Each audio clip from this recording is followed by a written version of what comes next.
that the European Union is opening borders to those in the United States who have vaccines.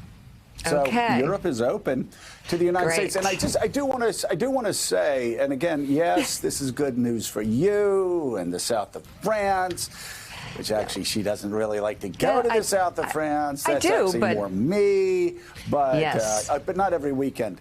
But think about this: the United States, for such a long time, was seen as a joke.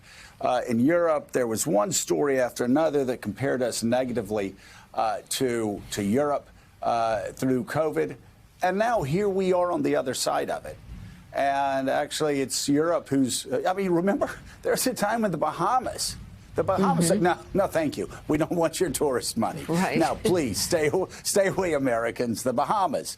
And now, which of course lives off of U.S. tourist money. But now we're in a position as a country where the European Union is saying, yes, Americans, please come back. It's something we probably wouldn't have expected even 6 months ago. And yes, the logistics of the Biden administration and what they were able to do that the Trump administration was not able to do on logistics and getting shots into the arms of so many Americans plays a huge role in that. I'm also just going to say the Trump administration, Donald Trump, they made a lot of smart choices in the choosing of the vaccines. There is no doubt Pfizer and Moderna are the best of the best. Europe would love to have Pfizer and Moderna. So if you're sitting out there and you're thinking, I'm not going to get a vaccine because this is like Joe Biden will take credit for it. No, this is the Operation Warp Speed got Joe Biden into the place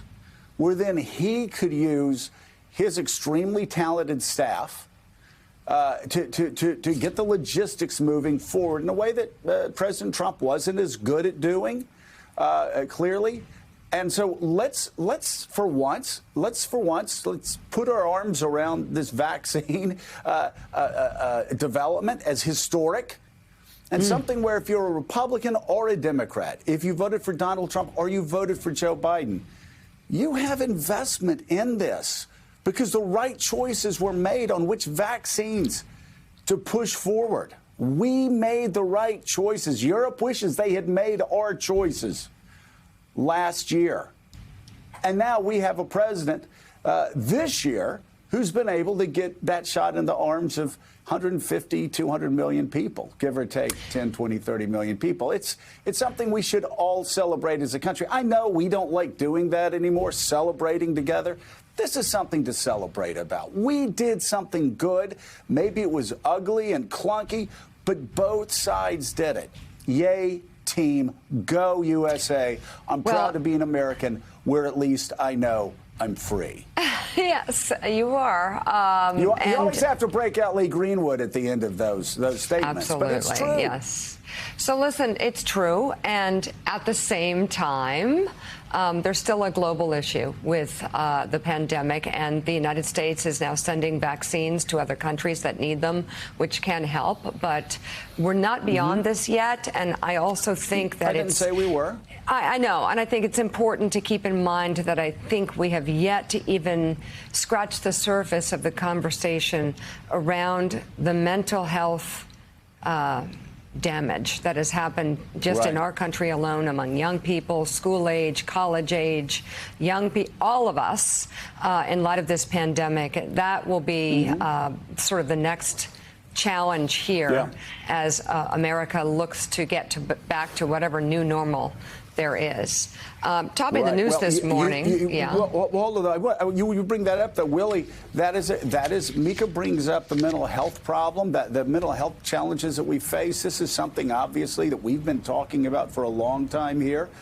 I hate to sound like a broken record, but that is why state and local officials need to listen to Dr. Fauci. They need to listen to the CDC. They need to listen to people like Dr. Scott Gottlieb, who's saying lift the mask mandates, get people back out in the world.